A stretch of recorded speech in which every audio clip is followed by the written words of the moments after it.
أعوذ بالله من الشيطان الرجيم بسم الله الرحمن الرحيم السلام عليكم ورحمة الله وبركاته الحمد لله وكفى والصلاة والسلام على رسوله المصطفى وعلى آله وأصحابه أهل الصدق والوفاء أما بعد. Hadirin hadirat yang dimuliakan Allah Subhanahu wa taala. Imam Al-Bukhari meriwayatkan sebuah hadis dalam kitabnya Al-Adabul Mufrad dari jalan Jabir bin Abdullah radhiyallahu anhuma anna Nabi sallallahu alaihi wasallam raqiyal mimbar. Pernah pada suatu hari tatkala baginda sallallahu alaihi wasallam menaiki mimbar. Lamma raqiya ad-daraja al-ula, tatkala baginda sallallahu alaihi wasallam menginjakkan kakinya di anak tangga yang pertama, baginda sallallahu alaihi wasallam mengucapkan faqala amin. Baginda sallallahu alaihi wasallam mengucapkan amin. Falamma raqiya ad-daraja ats-tsaniyah qala amin. Tatkala baginda sallallahu alaihi wasallam menginjakkan kakinya di anak tangga yang kedua, baginda sallallahu alaihi wasallam mengatakan amin. Falamma raqiya ad-darajah ats-tsalitsah qala amin. Begitu juga tatkala baginda sallallahu alaihi wasallam menginjakkan kakinya di anak tangga yang ketiga dari mimbar tersebut, baginda sallallahu alaihi wasallam juga mengatakan amin. Apa yang dilakukan oleh baginda sallallahu alaihi wasallam tentunya menarik perhatian para sahabat yang berada di masjid tersebut. Maka para sahabat pun bertanya kepada baginda sallallahu alaihi wasallam, "Ya Rasulullah, sami'naka taqulu amin 3 marrat." Ya Rasulullah, sesungguhnya kami telah mendengar engkau ya Rasulullah mengucapkan amin 3 kali. Ada apa denganmu ya Rasulullah? Maka baginda sallallahu alaihi wasallam pun menjelaskan, faqal lamma raqitu ad-darajah al-ula, tatkala aku menginjakkan kakiku di anak tangga yang pertama dari mimbar tersebut, ja'ani Jibril, ketika itu datanglah Jibril menghampiriku. Faqal saqiya 'abdun adraka Ramadan fansalakha minhu wa lam yughfar lahu ila akhir al-hadis. Ketika itu Jibril mengucapkan, celakalah bagi seorang hamba, man adraka Ramadan fansalakha minhu wa lam yughfar lahu. Celakalah bagi seorang hamba, Allah sudah beri kesempatan baginya berjumpa dengan Ramadan, kemudian Ramadan pergi meninggalkannya, akan tetapi dia tidak mendapatkan ampunan dari Allah Subhanahu wa taala. Hadirin hadirat yang dimuliakan Allah Subhanahu wa taala. Hadis ini memberikan pengajaran kepada kita bahwa orang yang merugi itu tidak hanya mereka yang tidak diberi kesempatan oleh Allah Subhanahu wa taala untuk berjumpa dengan Ramadan karena ternyata ajal telah mendahulunya. Ternyata ada orang yang lebih merugi, bahkan celaka, kata baginda sallallahu alaihi wasallam. Siapa mereka?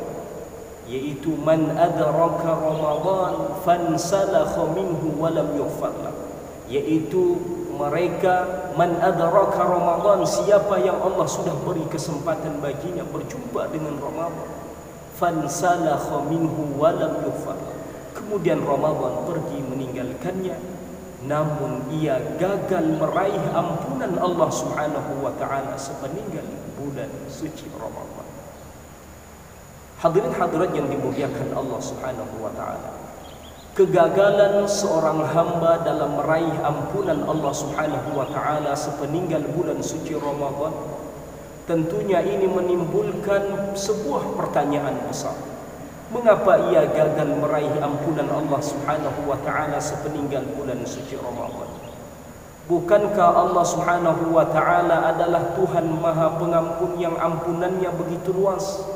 Di dalam Al-Quran Allah Subhanahu wa ta'ala berfirman, ba'da a'udhu billahi minasyaitanir rajim, bismillahirrahmanirrahim, wasari'u ila maghfiratin min rabbikum wa jannah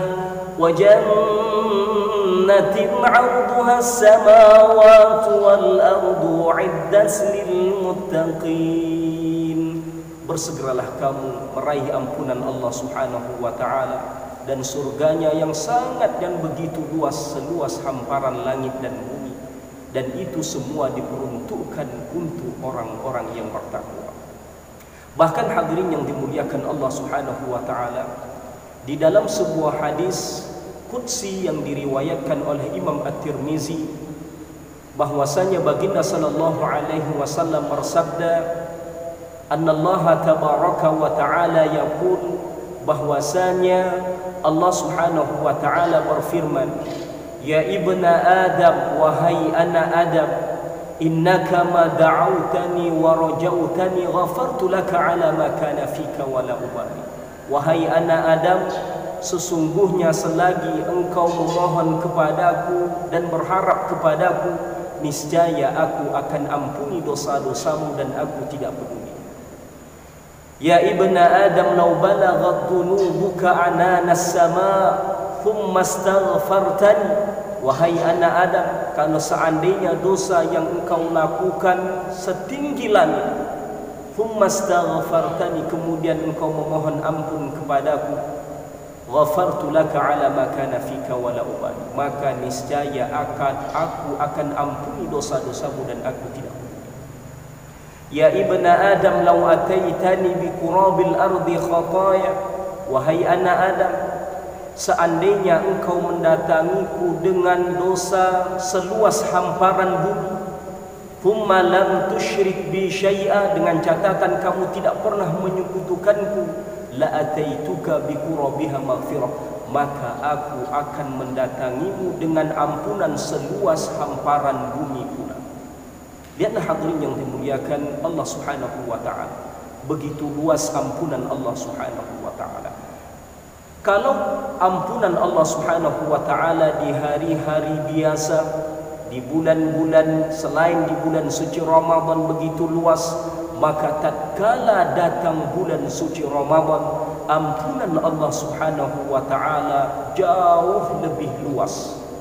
Dalam sebuah hadis Rasulullah sallallahu alaihi wasallam bersabda, "Idza kana awwalu lailatin min Ramadan", apabila datang malam pertama dari bulan suci Ramadan, yaqulullahu jalla wa jalaluh, kemudian Allah Subhanahu wa taala menyapa para hamba-hambanya, "Man dzalladzi yuhibbuna fanuhibbuh", mana di antara hamba-hambaku yang mencintaiku, maka aku akan mencintainya. Mana wa man dzalladzi yatlubuna fanatlubuh, mana di antara hamba-hambaku yang mencariku, maka aku akan mencarinya. Wa man dzalladzi yastaghfiruna fanaghfir lahu bi hurmati Ramadan, mana di antara hamba-hambaku yang memohon ampun kepadaku, maka aku akan mengampuninya dengan kemuliaan bulan suci Ramadan. Lihatlah bagaimana kemuliaan bulan suci Ramadan yang dipenuhi dengan ampunan Allah Subhanahu wa taala. Kalau Ramadan begitu istimewa, dengan sejuta ampunan, dengan luasnya ampunan dari Allah Subhanahu wa taala, lalu mengapa hamba ini gagal meraih ampunan Allah Subhanahu wa taala sepeninggal bulan suci Ramadan? Hadirin hadirat yang dimuliakan Allah Subhanahu wa taala, satu hal yang harus kita yakini, bahwa bukan tanpa sebab mengapa Allah Subhanahu wa taala tidak memberikan ampunannya kepada hamba meskipun ia sudah berpuasa 1 bulan penuh selama bulan suci Ramadan. Tentunya hadirin hadirat yang dimuliakan Allah Subhanahu wa taala, banyak sekali faktor-faktor yang menyebabkan seorang hamba gagal meraih ampunan Allah Subhanahu wa taala sepeninggal bulan suci Ramadan. Salah satunya adalah karena puasa yang ia lakukan hanya sebatas puasa lahiriah belaka. Artinya bahwa puasa yang ia lakukan hanya sebatas menahan lapar dan dahaga, sehingga meskipun ia berpuasa, matanya masih suka melihat sesuatu yang Allah murka. Meskipun telinganya berpuasa, tetapi telinganya masih suka mendengar sesuatu yang Allah tidak suka. Meskipun ia berpuasa, tetapi tangannya masih suka mengambil sesuatu yang bukan menjadi miliknya.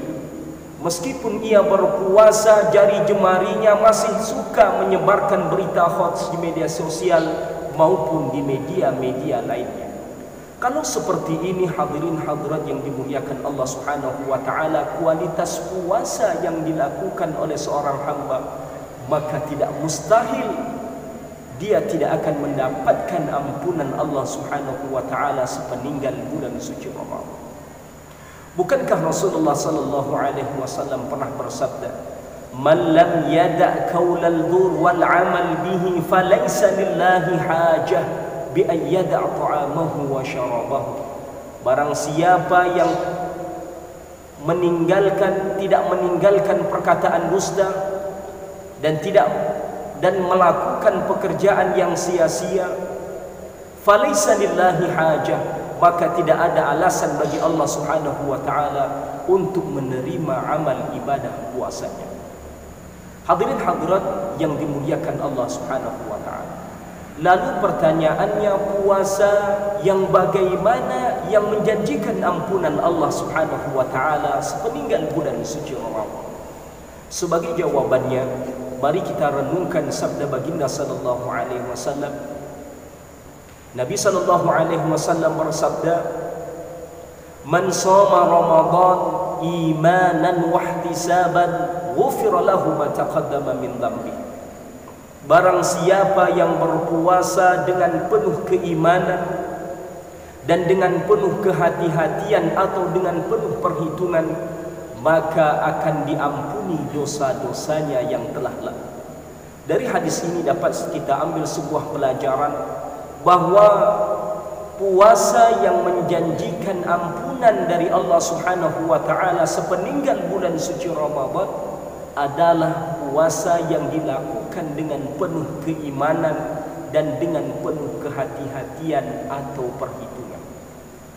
Orang yang melakukan puasa dengan penuh keimanan dan kehati-hatian tentunya berbeda dengan orang yang melakukan puasa hanya sebatas menahan lapar dan dahaga.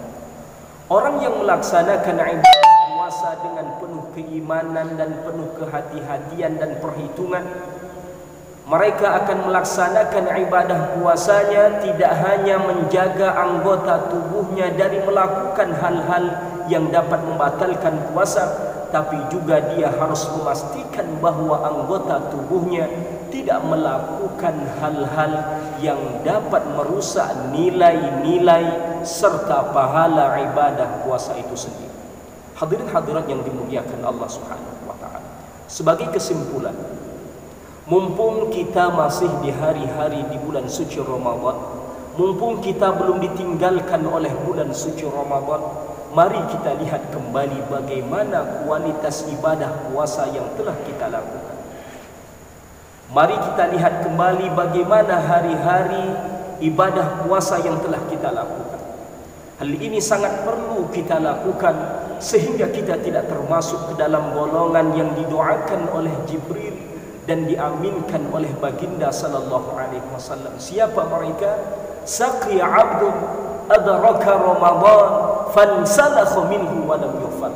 Celakalah bagi seorang hamba, Allah sudah beri kesempatan baginya berjumpa dengan Ramadan, fansalakha minhu, kemudian Ramadan pergi meninggalkannya, namun ia tidak mendapatkan ampunan dari Allah Subhanahu wa taala sepeninggal bulan suci Ramadan. Demikian yang dapat kami sampaikan. Aqulu qawli hadza wa astaghfirullahal azim. Wassalamu alaikum warahmatullahi wabarakatuh.